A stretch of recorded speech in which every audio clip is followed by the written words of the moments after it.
हिंदुस्तान यौम आज़ादी 15 अगस्त मुजाहिदीन आज़ादी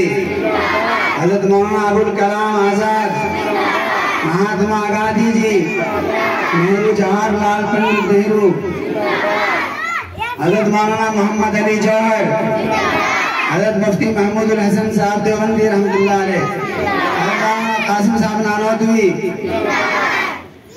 हज़रत बाबा साहब अम्बेडकर